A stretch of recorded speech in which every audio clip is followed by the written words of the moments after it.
Good morning, I am Dr. Rajiv Vij and I request you to listen this video very carefully. अगर आपने ये video ध्यान से सुना तो कोविड-19 में ना आपको हॉस्पिटलाइजेशन का रिक्वायरमेंट होगा, ना ऑक्सीजन का रिक्वायरमेंट होगा, ना रेमडेसिविर का रिक्वायरमेंट होगा। इसको समझने के लिए आपको पहले डिज़ीज़ का प्रोसेस समझना पड़ेगा। कोविड-19 बेसिकली एक 2 वीक्स का डिज़ीज़ है जिसमें आपके शुरू के दिन जनरली माइल्ड रहते हैं और बाद के दिन आपका एक पर्टिकुलर टाइम आता है जिसमें आपका डिजीज़ बिगड़ता है। इसको बोलते हैं window period for cytokine storm. ये जनरली 5 to 8 डेज़ के बीच में होता है। अगर आपने इस पीरियड को आइडेंटिफाई कर लिया कि जहाँ पे आपका डिज़ीज़ बिगड़ रहा है उस समय आइडेंटिफाई कर लिया और डॉक्टर से बात करके आपने करेक्ट ट्रीटमेंट शुरू करा लिया तो हाई प्रोबेबिलिटी है कि आपका लंग का डैमेज बहुत कम होगा और रिकवरी ईजीली हो जाएगी। तो ये पीरियड जनरली 5 to 8 डेज़ के बीच में स्टार्ट होता है और इसको आइडेंटिफाई करने का एक सिंपल तरीका होता है। आपको 3 चीज़ों का ध्यान देना होता है। जब ये आपका डिज़ीज़ बिगड़ने लगता है 3 चीज़ें होती है। पहला, आपका फीवर काफ़ी हाई हो जाता है। जो नॉर्मल एंटीपायरेटिक्स डोलो, मैफ्टाल्पी, निमोलेट इन सब से सबसाइड नहीं करता है। डिस्कम्फर्ट लेवल बहुत हाई होता है, पेशेंट बहुत डिस्कम्फर्ट में होता है। और थर्ड चीज़, सडनली ऑक्सीजन जो आपका 98, 97 आ रहा होता है एकदम से 92, 93, 90 आने लगता है। इसका मतलब ये है कि आपका इम्यून सिस्टम इतना ओवर एक्टिव हो गया है कि उसने लंग्स में फ्लूइड भर दिया है जिसकी वजह से एयर परफ्यूजन नहीं हो रहा है। अगर इस पीरियड को आप आइडेंटिफाई करके अपने डॉक्टर्स से कांटेक्ट करते हैं, एमडी मेडिसिन जिनसे आप ट्रीटमेंट ले रहे हैं, और उसी वक्त मेडिसिन शुरू करते हैं तो आपका लंग का डैमेज बिल्कुल मिनिमम होता है।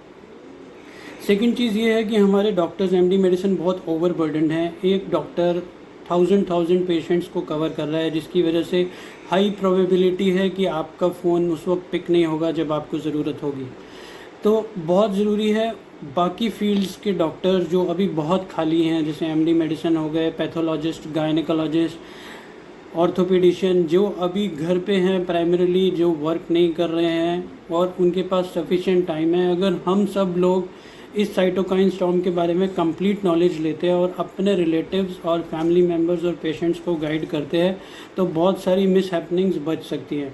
हम अगर प्रॉपरली आइडेंटिफाई करें, इसकी कंप्लीट नॉलेज हो और एक एमडी मेडिसिन की गाइडेंस में इन लोगों की हेल्प करें तो शायद काफ़ी सारी फैटेलिटीज़ बच सकती हैं। अगर सही समय पे स्टेरॉयड शुरू हो जाता है, इस साइटोकाइन स्टॉर्म के स्टार्ट होते ही अगर स्टेरॉयडल मेडिसिन शुरू हो जाती हैं तो ऑक्सीजन लेवल डिप नहीं करता। जो डिप कर रहा होता है वो रिकवर हो जाता है। ना आपको रेमडेसिविर की ज़रूरत होती है, ना हॉस्पिटल बेड की ज़रूरत होती है। और ये तीनों चीज़ें बहुत मुश्किल से अवेलेबल है अभी।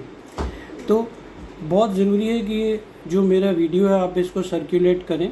मार्च और अप्रैल में लास्ट ईयर इसी तरह के वीडियोज़ मैंने बनाए थे जिसमें मैं बेसिकली अवेयरनेस करना चाहता था कि मास्क पहनना ज़रूरी है। ये भी बहुत क्रूशियल वीडियो है। उस समय भी मैंने देखा था कि एंटरटेनमेंट के वीडियोस बहुत जल्दी वायरल होते हैं, पर जब मेडिसिन्स के वीडियो आते हैं जहाँ पे करेक्ट इन्फॉर्मेशन होता है जिससे लोगों की जान बच सकती है, वो सर्कुलेट नहीं होते हैं क्योंकि लोगों को अपने प्रोफाइल में एंटरटेनमेंट चाहिए, पर ये सब नहीं चाहिए। लेकिन ये इस वक्त की नीड है। अगर आप इसको शेयर नहीं करते हैं तो आपको कोई राइट नहीं है अरविंद केजरीवाल को या नरेंद्र मोदी को, किसी को भी क्रिटिसाइज़ करने का, क्योंकि आप खुद एक्टिवली आगे बढ़कर इसको रोकने की कोशिश नहीं कर रहे। ये एक पैंडेमिक है, पूरा दिल्ली बीमार है, हर एक को ऑक्सीजन चाहिए, हर एक को बेड चाहिए, तो कोई भी सिस्टम, गवर्नमेंट इस तरह से अवेलेबल नहीं कर सकता। हर एक इंसान को पार्टिसिपेट करना पड़ेगा और अगर आप पार्टिसिपेट नहीं करते हैं, लोगों की हेल्प नहीं करते, तो आपको क्रिटिसाइज़ करने का भी कोई हक नहीं है। Thank you.